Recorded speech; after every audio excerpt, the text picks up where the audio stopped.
Bismillahirrahmanirrahim. Perkenalkan, nama saya Rina Oktriani. Pada kesempatan ini, saya ingin menyampaikan hasil benchmarking nilai-nilai dasar aneka pada level individu atau role model. Individu yang saya analisis sebagai benchmarking adalah atasan pertama saya, yaitu seorang kepala puskesmas di tempat kerja saya dahulu. Beliau bernama Bapak Mahmud Eskep Nurse MSI. Beliau adalah aktor di balik berkembangnya Puskesmas Peundeuy. Puskesmas Peundeuy adalah puskesmas pertama tempat saya bekerja sebagai pegawai tidak tetap atau PTT Provinsi Jawa Barat. Puskesmas Peundeuy terletak di Kabupaten Garut, wilayah selatan, tepatnya di wilayah Kecamatan Peundeuy, Kabupaten Garut. Saya bekerja di Puskesmas Peundeuy dari tahun 2010 hingga 2012.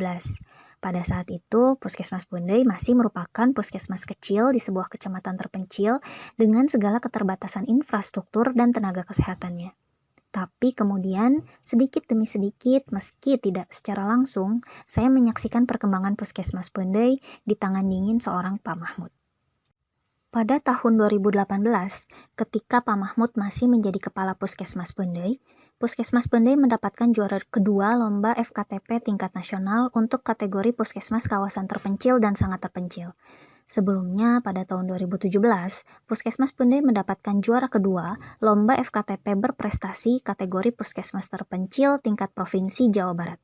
Dan masih banyak sederet penghargaan lain yang diterima Puskesmas Peundeuy yang saya lihat di laman media sosial mereka.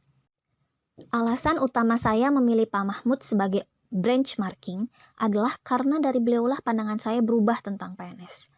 Saya yang sebelumnya mempunyai persepsi negatif dan pesimis dengan kinerja PNS, apalagi PNS di daerah terpencil yang jauh dari pengawasan dan berkutat dengan segala keterbatasan, perlahan-lahan berubah berkat beliau. Dari sikap, perilaku, kata-kata, dan karakter beliaulah saya merasa masih ada harapan bagi puskesmas di daerah terpencil untuk berkembang. Dan masih ada PNS yang mempunyai kinerja baik dan menerapkan nilai serta kode etik PNS bahkan setelah berpuluh-puluh tahun mengabdi. Dari Pak Mahmud, saya mempelajari tentang nilai-nilai dasar PNS yang selama ini menjadi nilai hidup beliau. Berdasarkan telusuran memori saya di masa lalu dan sedikit wawancara dengan para staf puskesmas, berikut adalah beberapa implementasi nilai dasar aneka yang diterapkan oleh Pak Mahmud semasa beliau mengabdi. 1. Akuntabilitas. Beberapa hal yang diterapkan oleh Pak Mahmud sebagai kepala puskesmas untuk menciptakan lingkungan yang akuntabel antara lain, transparansi yang diperlihatkan Pak Mahmud dalam kinerjanya sebagai PNS terlihat ketika beliau memaparkan perihal keuangan. Pemasukan dan pengeluaran puskesmas dipaparkan dengan jelas dan masing-masing staf puskesmas diberi ruang dan waktu untuk berdiskusi atau mengajukan pertanyaan.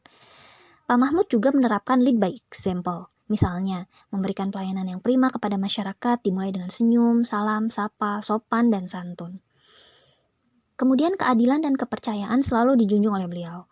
Beliau memberikan tugas sesuai kemampuan anggotanya dan mempercayakan penyelesaian tugas tersebut kepada masing-masing pelaksana tugas dengan tetap memberikan kesempatan bagi para anggotanya untuk berdiskusi atau bertanya.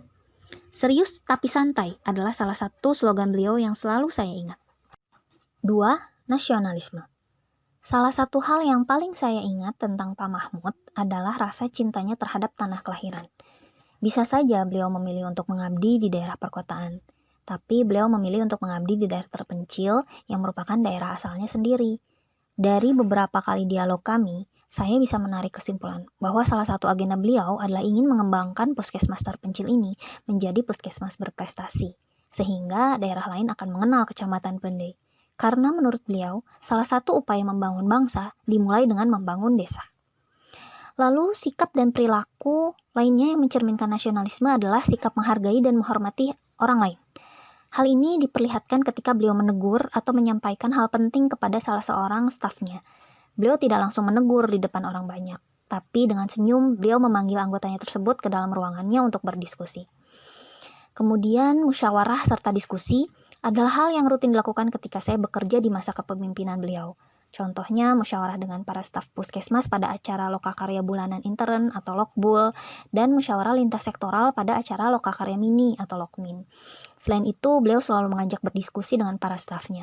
Paling tidak dalam seminggu ada 2-3 kali kami bertukar pendapat atau brainstorming mengenai apa saja perubahan yang bisa kita lakukan untuk masyarakat dan puskesmas. Saya yang waktu saat itu sebagai dokter yang baru lulus tidak jarang meminta pendapat dan bimbingan beliau mengenai situasi wilayah kerja puskesmas maupun teknis pelayanan masyarakat di puskesmas. 3. Etika publik. Peduli dan empati kepada pasien atau masyarakat adalah salah satu hal yang saya kagumi dari Pak Mahmud. Di luar jam kerja atau saat malam sekalipun beliau akan datang ke puskesmas untuk menengok kondisi puskesmas. Dan beliau siap untuk dihubungi jika suatu saat ada pasien gawat yang perlu bantuan. Bekerja keras dengan ikhlas, Dok. Itu adalah sepenggal jawaban beliau ketika saya tanya apa moto hidupnya. Yang saya ingat, beliau menjalankan peran-peran di masyarakat dengan sebaik-baiknya. Tidak hanya sebagai seorang kepala puskesmas, tapi juga sebagai tenaga kesehatan yang senantiasa ingin memberikan pelayanan terbaik kepada masyarakat. Ada cerita lain tentang beliau yang saya ingat. Biasanya PNS di daerah tidak selalu memakai atribut seperti papan nama, PIN Korpri, dan lainnya. Tapi tidak dengan beliau. Beliau selalu memakai pakaian seragam sesuai jadwal yang ditetapkan instansi, lengkap dengan atribut dan sepatu hitam pantofelnya yang selalu mengkilat. Salah satu hasil dari inovasi Pak Mahmud adalah Yudhistira Samiaji, kepanjangan dari Yuk diperiksa batin dan Raga di pengajian.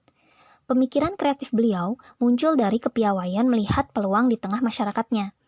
Masyarakat Kecamatan Pendai rutin mengadakan kegiatan pengajian tiap minggu atau sebulan sekali. Hal inilah yang menjadi dasar bagi beliau untuk mengintegrasikan kegiatan keagamaan dengan pelayanan kesehatan. Di tahun 2011, saat itu beliau sedang mengambil program S2. Beliau membagi waktunya antara bekerja dan belajar.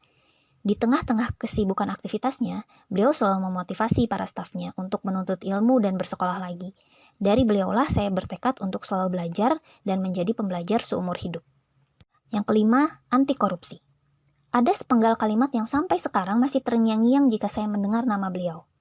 Dok, 1 tambah 1 menurut teori manusia hasilnya 2. Tapi kalau menurut teori Allah bisa lebih dari 2. Bisa 10, 100, 1000, bahkan tak hingga. Begitu pendapat beliau tentang rezeki. Kita tidak bisa menggantungkan perkara rezeki hanya kepada manusia, pasangan, atasan, dan lainnya. Tapi, sebaik-baiknya tempat bergantung adalah Tuhan Yang Maha Esa. Nilai anti korupsi lainnya yang saya kagumi dari beliau adalah kesederhanaannya, mulai dari berangkat kerja dengan berjalan kaki, hingga interaksi beliau bersama keluarganya. Beliau adalah sosok bapak yang dekat dengan anak-anaknya. Perhatian dan kasih sayang beliau pada anak-anaknya terlihat dari laman media sosial beliau. Beliau juga sosok suami yang penyayang. Sering saya mendengarkan cerita istrinya mengenai beliau. Beliau tidak segan membantu pekerjaan rumah seperti memasak atau menjaga anak-anak.